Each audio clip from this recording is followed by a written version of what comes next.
My fellow nerdicans, welcome back to another episode of That's So Nerdy. Today we've got a deck profile for you, and it is my SSB Vegito Godhood Transcended deck profile. Considering how he was the winner of the last gameplay video, figured I'd go into a deck profile for him to explain just how I won. I mean, obviously, if you watch the video, you can see how I won, but that's neither here nor there. Before we get started, if you're new here, go ahead and smash that subscribe button, hit the like button, tickle the bell, all the YouTube-y stuff. It really helped me out because, as I'm sure you've noticed, I am super small. My channel is tiny. But, alright, so let's get into the leader first. Vegito, when he attacks, you get to draw a card, and then he has a normal awakening ability of if your life is at 4 or less, you may draw one card, then switch up to 1 energy to active mode, then flip this card over. And then he's actually got what I would say is probably the best secondary awakening in the game, is if it's your opponent's turn when one of your blue unison cards would be placed in your drop area, or one of your blue battle cards is removed from your battle area by an opponent's skill or KO'd, you may flip this card over and draw 2 cards. So you can awaken at 8 life with this deck, which I do most often. But then when you awaken, when he attacks, draw a card, pretty normal. You can pay 2 for his activate battle to give your unison plus 10,000 power and triple strike. And then once per turn, if one of your unisons, if it's your opponent's turn, if one of your unison cards or black battle cards is placed in your drop area, then you get to draw a card and restand 1 energy. Really, really good. Alright, so we're going to start off, as per usual, with the unison package. First unison we're running is 4 copies of Frieza and Cell Match Made in Hell. Honestly, this unison is still like really underwhelming. It works with this deck because of what I'm trying to do, but all in all, this unison really isn't super great, good at all in a lot of people's opinions, honestly. But it does have rejuvenate, so you can remove 4 markers, place a card that's underneath it in your drop area, and add 1 card from the top of your deck to your life. And then it's got an auto of once per turn when a card in your battle area is returned to its owner's hand by a skill, draw 1 card, then choose 1 card in your hand and place it at the top or bottom of your deck. So it's just to help filter, but the main reason, well, 2 main reasons we run it is 1 because of the rejuvenate, and 2 because of the +1 that allows you to play out 1 blue battle card in your hand with an energy cost of 1. So you just get to throw it onto the board. Alright. And then the second unison that we're running is 2 copies of Super Saiyan 3 Gogeta Super Warrior Evolution. This is a 3-cost unison with 20k and dual attack, and a permanent that if you have a blue Saiyan card in play in rest mode, your leader doesn't take damage from attacks. And then it's got a -1 that you can choose up to 2 of your opponent's battle cards, return them to their owner's hand, then choose up to 1 blue Saiyan card with an original energy cost of 2 or less in your hand and play it with its skills negated for the turn.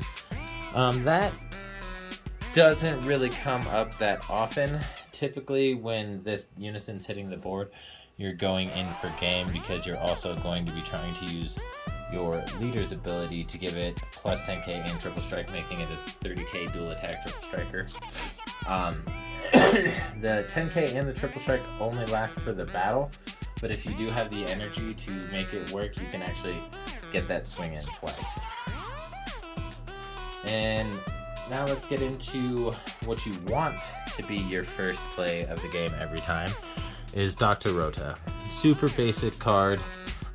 Came out in what looks like set 2? Is that what that says? Wow.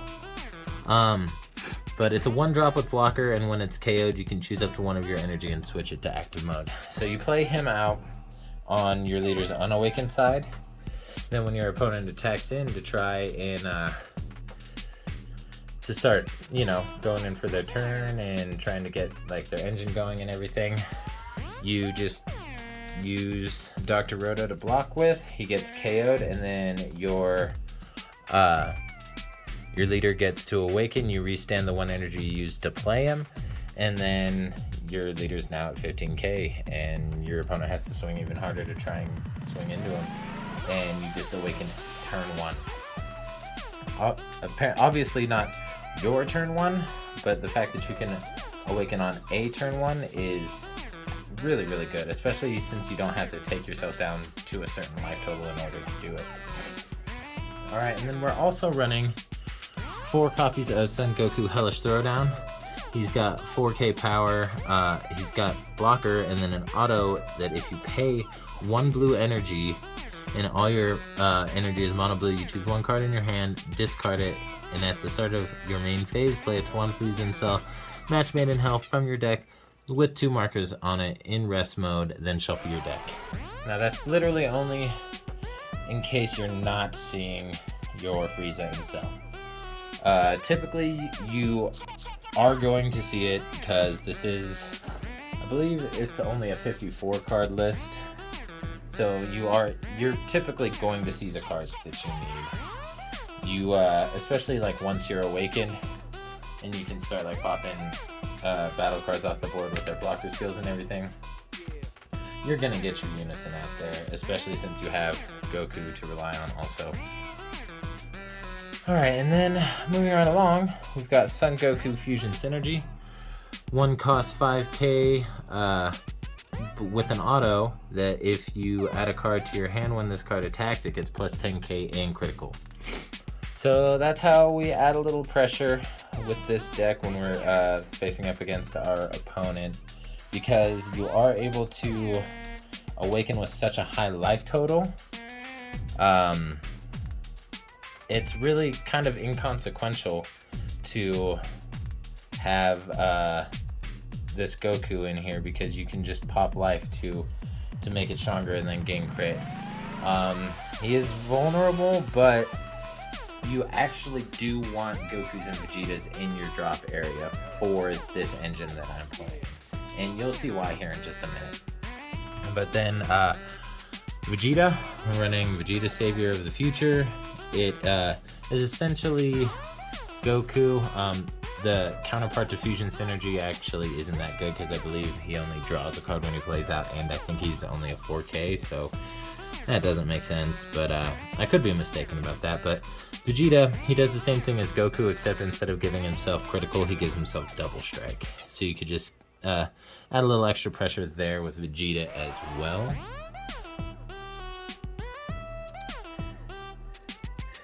And then we're running 2 copies of Super Saiyan Vegeta Thwarting the Enemy. It is a counterattack that you can use by Spirit Boosting 2, which is really nice. You can only, it's got limit 1, so you can only use it as a counterattack once per turn. But if your leader's blue, you get to negate the attack and then play this card out in rest mode. And if you negated a leader card's attack with this skill, your opponent can't attack with their leader for the turn. So if their leader, if they somehow have the ability to restand their leader, or their leader has dual attack or something along those lines, they're not going to be able to utilize that if you use this Vegeta as for its counterattack ability. Excuse me, sorry about that. And then the last of our 1-drops is 2 copies of Vegeta Energy Fortification.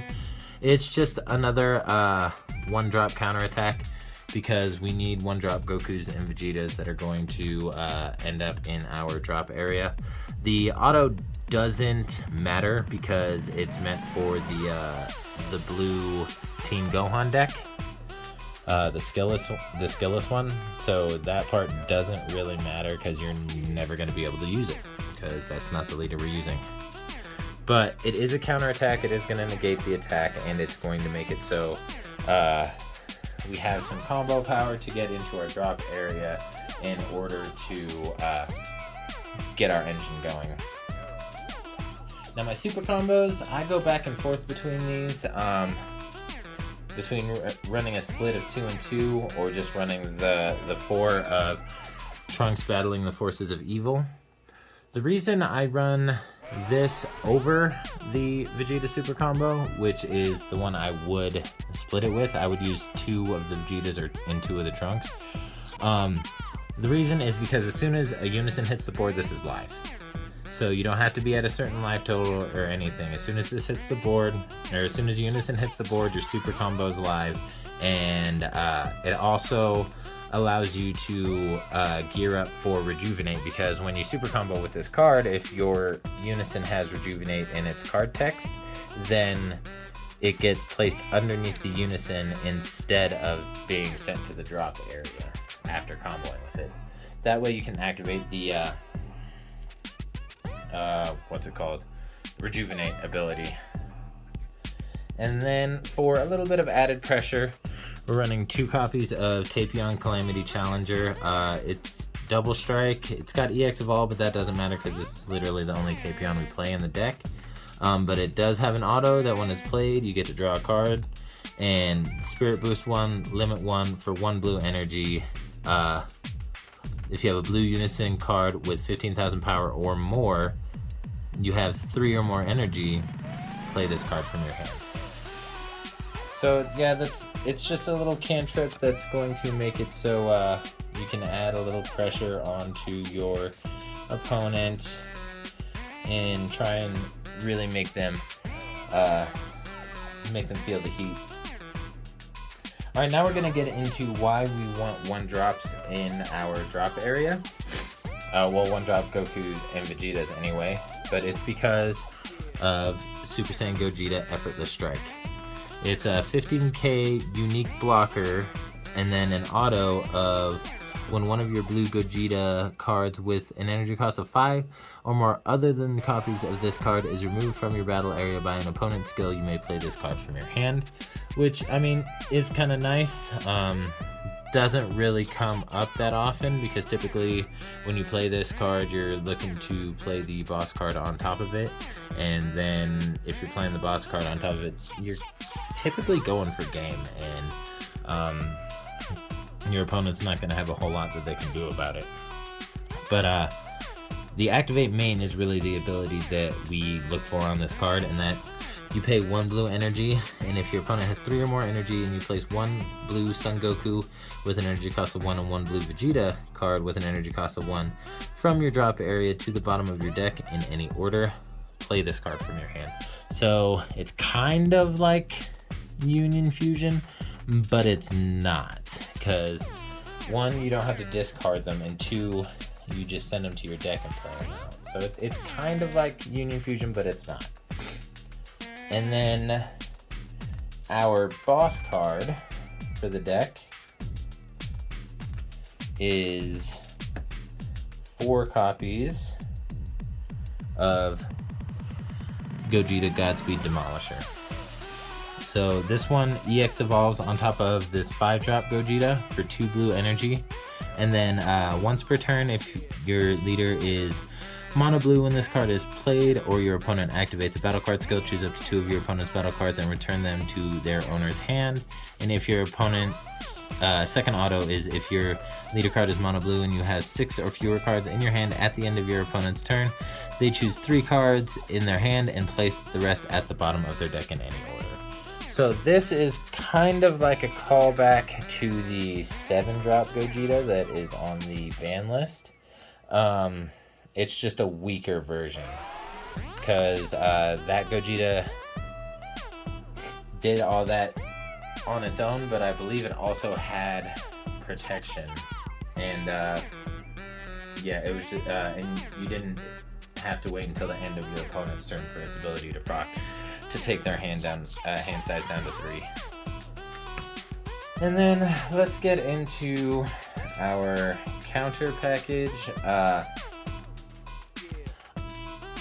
Full disclosure, I'm not playing God Sealing Technique because I do not own the card. I've said it many times. I just don't have the ability to justify the price tag of paying about $20 per card when I need a play set of them.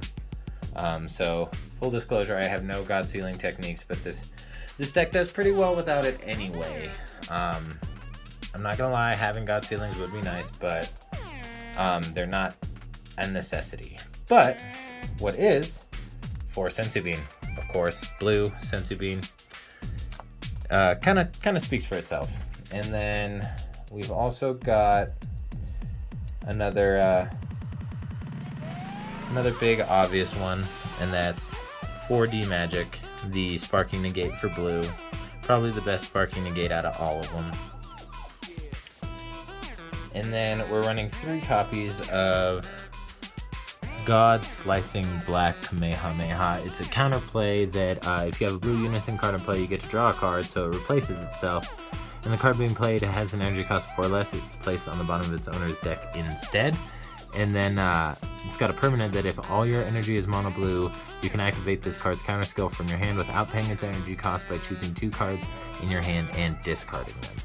Now that helps in a couple ways, because if you don't have the Gokus and the Vegetas in your drop area already, I mean, they're really easy to get there anyway, but if you don't have them there, you can get them there by paying for this one, by pitching them.